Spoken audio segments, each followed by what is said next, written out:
friends. Good to see you again, all. I hope you all will be fine.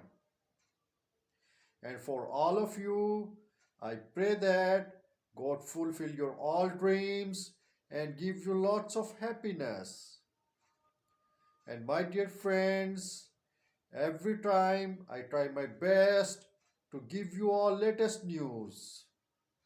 Therefore, you are requested to sit tight on your seats and enjoy the latest news updates. Thanks, take care.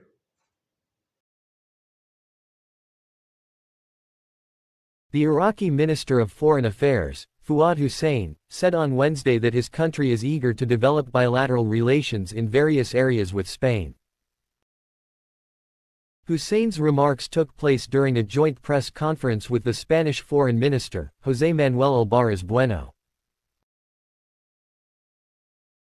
We discussed with the Spanish minister ways to develop bilateral relations between the two parties in the cultural and economic fields and the role of Spanish companies in developing the infrastructure of the Iraqi economy, particularly in the fields of transportation, security, and military cooperation, Hussein said.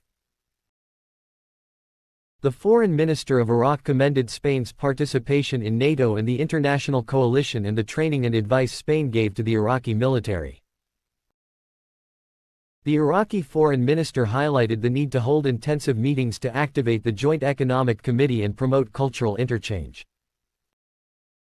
He also mentioned sending diplomats and students from Iraq to Spain to take language courses. And the US-based company Oliver Wyman, an international specialist in management consulting, was recently given a contract by Iraq to create a financial and economic analysis for the $17 billion project to build a 1,200-kilometer railway route throughout Iraq. The Development Road project, which also entails building an adjacent highway, will connect Iraq's Al Faw port in the Gulf with Europe through Turkey, according to Nasser al-Assadi, the transport advisor to Iraqi Prime Minister Mohammed Shia al-Sudani. Al-Assadi also mentioned that a 2,000-meter bridge will be built at the border with Turkey. Oliver Wyman has been assigned to handle the project's economic portion, while the Iraqi government maintains that the engineering portion has been progressing. The project will be broken up into two phases. Al-Assadi stated that the Iraqi Transport Ministry plans to hold a tender to hire an expert consultant to supervise the development of the project's designs. And Prime Minister Mohammed Shia al-Sudani has approved the recommendations of the committee responsible for establishing a fixed platform for imported gas at the large Al Faw port. This platform is the first of its kind in the national oil, gas, and related infrastructure sector.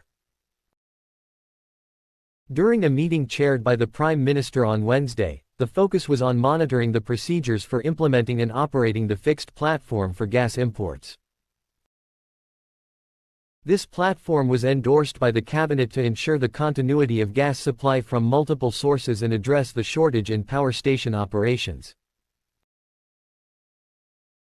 Prime Minister al-Sudani emphasized that the initiation of this vital project would not have been possible without the significant progress in completing the large Al Faw port project, which is nearing the start of its service on its docks.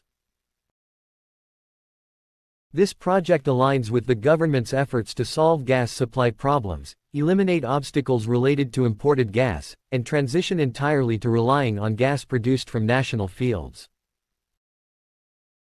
The approved recommendations included inviting a reputable international consulting company to oversee the technical and commercial aspects.